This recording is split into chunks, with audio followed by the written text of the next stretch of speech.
We're fighting for our right to live, to exist.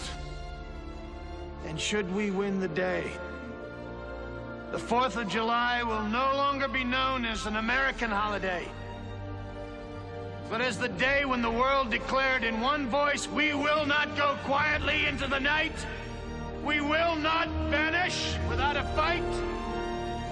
We're going to live on. We're going to survive. Today, we celebrate our Independence Day.